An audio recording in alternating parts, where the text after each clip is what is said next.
Bagaimana nih kabar kalian semua? Tentunya selalu baik dan juga sehat. Selamat datang kembali di berita viral Pauman Indramayu, Jawa Barat yang semakin memanas. Kita saksikan dulu video ini ya. Saya biasanya lembaga bantuan hukum ini menanganinya adalah pelaku. Mungkin Pak Robi tahu lah ya.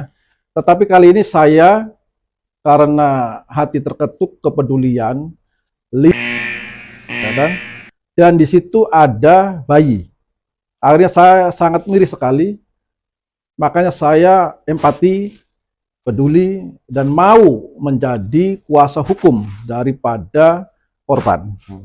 Ini murni tidak ada politik dan tidak ada money. Artinya saya pure tidak dibayar, ya, saya gratis karena inilah saya saatnya membela orang-orang yang tertindas kan begitu. Bagaimana tanggapan Anda terhadap klaim atau dugaan salah tangkap yang disampaikan oleh kuasa hukum terdakwa? Ini kan sebetulnya tanggapan yang biasa-biasa saja. Tetapi saya sendiri meyakini kan gitu, bahwa kepolisian sudah sesuai prosedur. Dan Kepolisian Republik Indonesia diatur dalam Undang-Undang 2002 tentang Kepolisian nomor 2. Artinya ketika penangkapan sudah ada mekanismenya.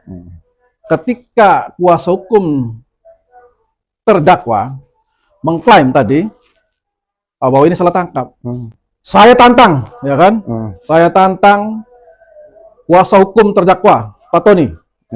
Ya kan? Ketika salah tangkap, silakan dibuktikan di pengadilan.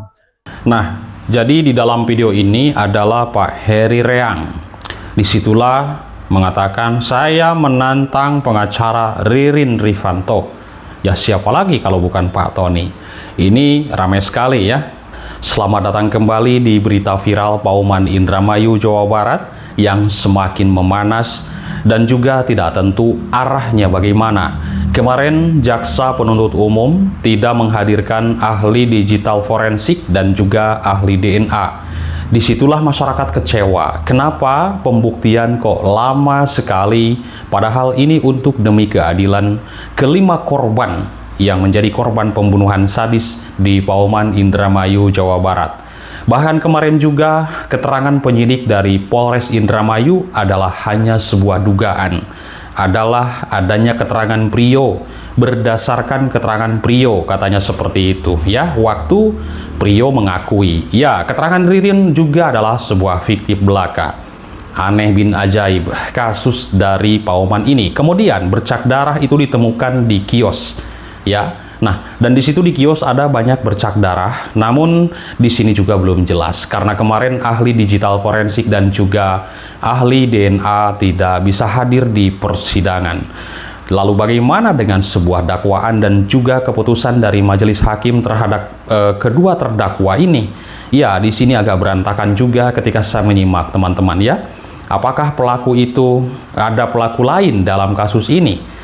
Kalau ada pelaku lain, maka di situ di CCTV kok tidak jelas ya siapa pembunuh yang sebenarnya dan apa saja perannya sehingga bisa membuat hakim pun ragu untuk memutus siapa pelaku yang sesungguhnya. Nah, berarti kalau hakim misalkan ragu nih, ya kan, untuk meringankan atau untuk memutus terdakwa tersebut dengan vonis, maka kemarin sudah kita bahas juga bahwa di dalam prinsip hukum adanya atau acara pidana yang menyatakan bahwa jika hakim merasa ragu-ragu mengenai terbukti atau tidaknya kesalahan seorang terdakwa, maka hakim harus mengambil keputusan yang paling menguntungkan bagi terdakwa tersebut.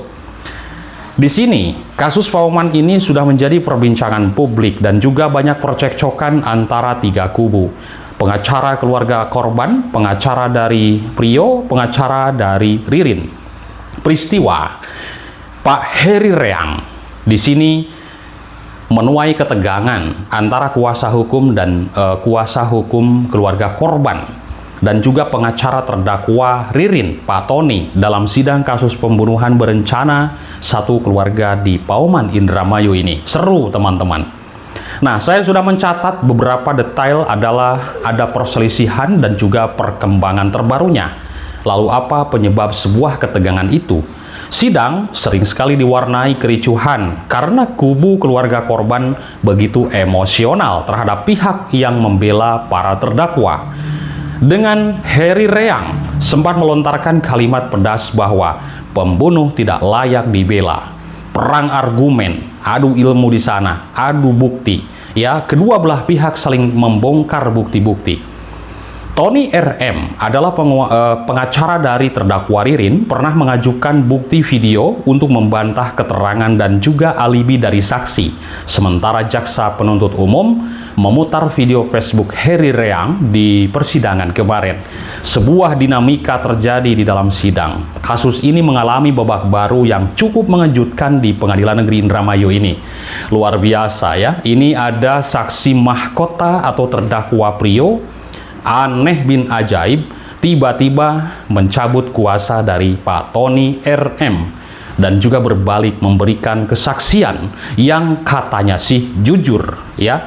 Karena memang kenapa saya katakan katanya karena memang di dalam kasus ini banyak sekali katanya ya, tidak pasti, tidak ada kepastian, bahkan sudah ada CCTV pun diputar di persidangan, tetap saja masih belum jelas dan juga buram. Nah, menurut dari kalian semua dimanapun berada pemerhati kasus Pauman Indramayu ini, apakah CCTV yang ada di persidangan kemarin diputar di toko Budi Awaludin korban, apakah buram atau gelap?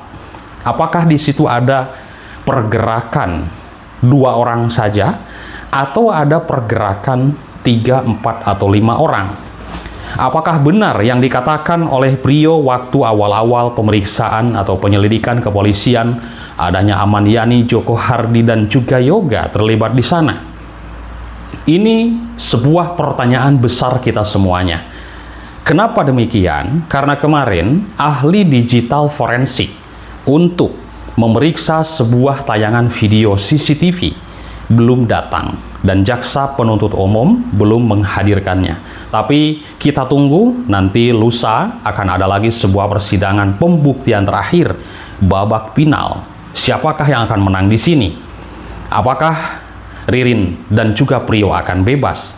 Atau juga ada pelaku lain yang sekarang masih dikejar oleh pihak kepolisian?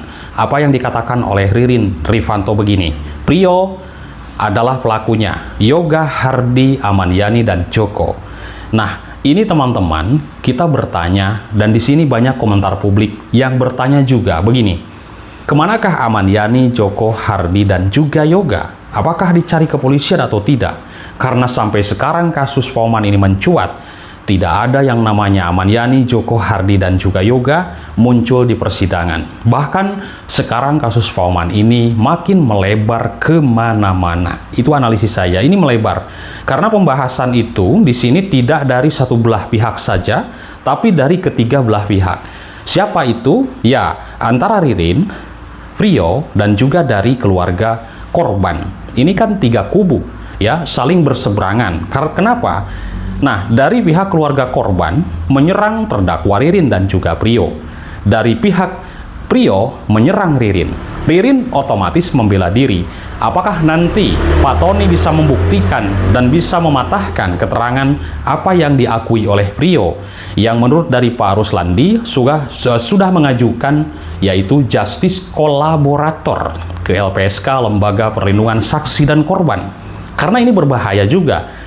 Ya, bagus sekali kalau misalkan terdakwa Prio ini langsung mengajukan menjadi JC karena Prio sudah mengakui, berarti saksi pelaku, ya kan, saksi mahkota yang membongkar kasus ini, kan begitu. Nah, jadi kemarin mengaku bahwa Prio di persidangan langsung membongkar apa yang dia ketahui, apa yang dia alami, apa yang dia lihat. Itulah saksi mahkota. Pelaku berikut menyaksikan di situ, dan juga Prio mengaku Ririn keterangannya adalah mengarang atau fiktif. Benarkah demikian? Karena sekarang belum jelas. Ririn masih membela diri dan tidak mengakui apa yang Prio katakan. Ini berperang, pengacara dan pengacara dari keluarga korban, pengacara dari terdakwa Ririn, pengacara dari terdakwa Prio. 3 kubu berdebat, saling adu bukti. Siapakah yang akan menang? Kita saksikan di sidang selanjutnya, karena ini belum ada tamat ya, belum ada ujungnya kasus di Pauman Indramayu ini. Begitu teman-teman, mungkin ya apa yang saya ketahui saya sampaikan seperti itu. Terima kasih teman-teman, jangan lupa tinggalkan like, komentar, dan subscribe di channel YouTube Subang Hijau agar saya tambah semangat juga, dan nanti saya akan mengabarkan info terbaru dari kasus Pauman ini kepada teman-teman. Terima kasih, selamat malam teman-teman, bye-bye.